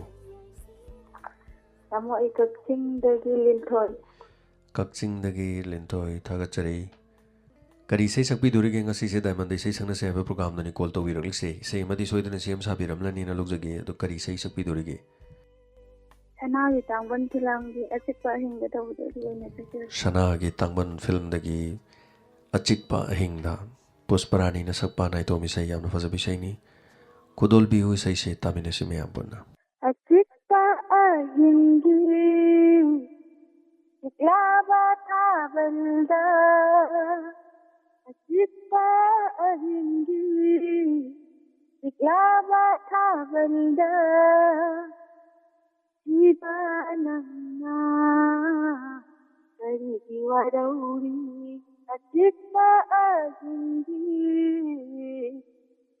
ꯑꯣꯏꯅꯖꯕ ꯅꯪ ꯀꯩꯁꯨ ꯀꯥꯏꯕ ꯂꯩꯇꯦ ꯌꯥꯝ ꯐꯖꯅ ꯁꯛꯄꯤꯔꯦꯀꯣ ꯏꯁꯩꯁꯤꯃ ꯁꯛꯄꯤꯕ ꯑꯁꯤꯒꯤꯗꯃꯛ ꯊꯥꯒꯠꯆꯔꯤ ꯀꯣꯜ ꯇꯧꯕꯤꯕ ꯁꯔꯨꯛ ꯌꯥꯕꯤꯕ ꯑꯁꯤꯒꯤꯗꯃꯛ ꯏꯁꯩꯁꯤ ꯃꯇꯦꯛ ꯃꯇꯪ ꯊꯥꯖꯔꯛꯀꯦ ꯃꯌꯥꯝ ꯄꯨꯟꯅ ꯇꯥꯃꯤꯟꯅꯁꯤ बथावलदा अचिपा हिंगी चिकला बथावलदा नुशीबा नन्ना करीगी वारोरीबा अचिपा हिंगी चिग्लाब थावल्दा नुंशीबा नन्ना करीगी वारोरीबा ओइला जबा नंगीला तौदुदा हेना हेना नुंशिरे हेना हेना नुंशिरे अचिक्पा अहिंगी चिग्लाब थावल्दा नुंशीबा ꯃꯊꯪꯗ ꯀꯣꯂꯔ ꯑꯃ ꯂꯧꯈꯠꯆꯔꯤ ꯗꯥꯏꯃꯟ ꯏꯁꯩ ꯁꯛꯅ ꯁꯛꯄ ꯄ꯭ꯔꯣꯒ꯭ꯔꯥꯝꯗ ꯀꯣꯜ ꯇꯧꯕꯤꯔꯛꯄ ꯃꯤꯡ ꯂꯩꯐꯝ ꯍꯥꯏꯕꯤꯌꯨ ꯇꯣꯟꯖꯝ ꯁꯨꯅꯤꯜ ꯊꯥꯒꯠꯆꯔꯤ ꯀꯣꯜ ꯇꯧꯕꯤꯔꯛꯄ ꯀꯔꯤ ꯏꯁꯩ ꯁꯛꯄꯤꯒꯦ ꯍꯥꯏꯅ ꯈꯟꯕꯤꯔꯤꯒꯦ ꯉꯁꯤꯒꯤ ꯗꯥꯏꯃꯟ ꯏꯁꯩ ꯁꯛꯅꯁꯤ ꯍꯥꯏꯕ ꯄ꯭ꯔꯣꯒ꯭राꯝꯅꯤꯅ ꯊꯥꯒꯠꯆꯔꯤ ꯀꯩꯁꯨ ꯀꯥꯏꯕ ꯂꯩꯇꯦ ꯏꯁꯩ ꯍꯩꯇ꯭ꯔꯁꯨ ꯑꯗꯨꯕꯨ ꯊꯋꯥꯏ ꯌꯥꯎꯕꯤꯕꯀꯣ ꯁꯞꯄꯣꯔꯠ ꯇꯧꯕꯤꯕꯁꯤ ꯊꯥꯒꯠꯆꯔꯤ ꯏꯁꯩ ꯁꯛꯅꯁꯤ ꯍꯥꯏꯕ ꯄ꯭ꯔꯣꯒ꯭राꯝꯅꯤꯅ ꯏꯁꯩ ꯁꯛꯄꯤꯔꯣ ꯀꯔꯤ ꯏꯁꯩ ꯁꯛꯄꯤꯗꯣꯔꯤꯒꯦ संगीताना सब अमतंग खचरगे ꯁꯪꯒꯤꯇꯥꯅ ꯁꯛꯄ ꯏꯁꯩ खोइरी नौ ꯈꯣꯏꯔꯤ ꯅꯥꯎꯐꯝ ꯍꯧꯕꯤꯔꯣ ꯏꯁꯩꯁꯤꯃ ꯃꯌꯥꯝ ꯄꯨꯟꯅ ꯇꯥꯃꯤꯟꯅꯁꯤ खोइरी नौ साखी वला थंबाक्तगी इंदम बिची आई मरो नंग सौरुक्तगी हरा गया ओ न थोइना थाना की मतंबा जीवन चांग आई लई जब नशाई गो ꯊꯥꯒꯠꯆꯔꯤ ꯆꯜꯂ ꯏꯁꯩꯁꯤ ꯃꯇꯦꯛ ꯑꯃꯇꯪ ꯃꯌꯥꯝ ꯄꯨꯟꯅ ꯇꯥꯃꯤꯟꯅꯁꯤ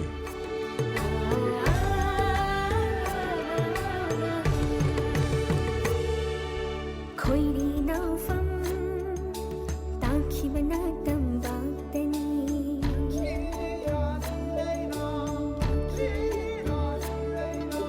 चिंदम बेखी महै मरो नंगी लौबुक्तगी हराम तयामना चेना चोंगा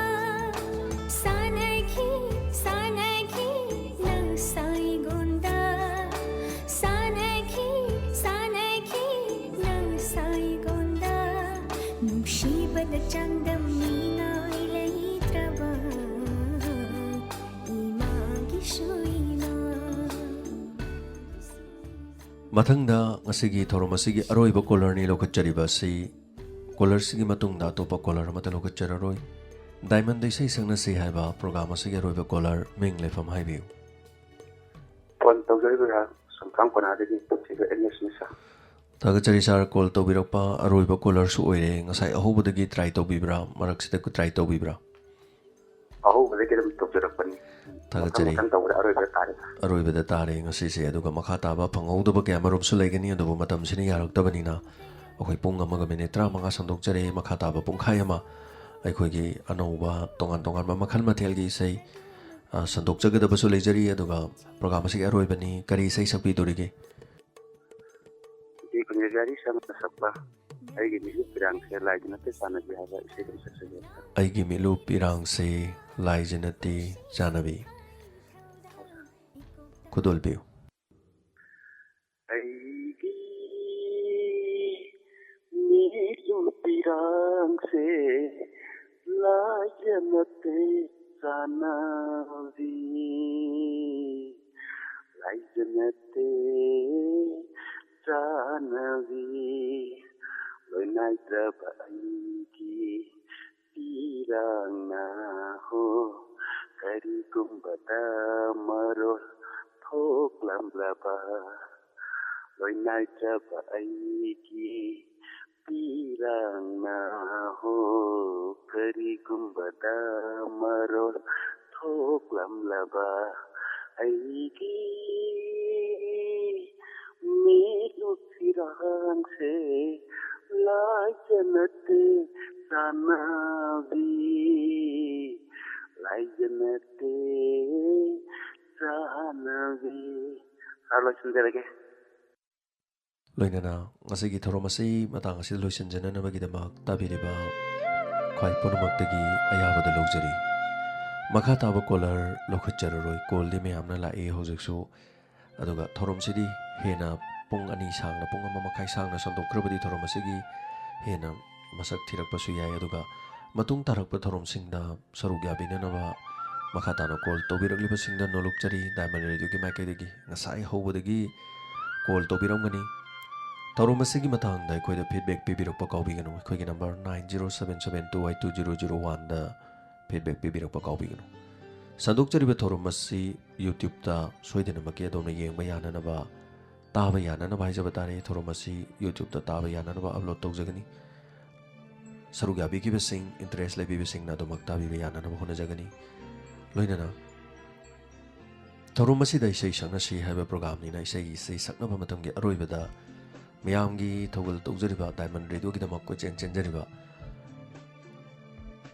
यहाकिसु इसै मतंग खुदोल जननबगी तंजा करिगुमदा सहोद्रबदी मदुगी फीडबैक पिरकु मतमना मयामदि सहलगा आइबदी सक्तेना हेक तौबनिना थोरम सिगी चनबी ओना लकपनिना इसै मते मतंग खुदोल जगी ngasiगी ओइनदी हाइबा हितबा पुनमक सरुग याबिरबा खुदिमाक डायमंड रेडियो की लोइनना मखा तारकपदि इसै मते मतंग खुदोल जरी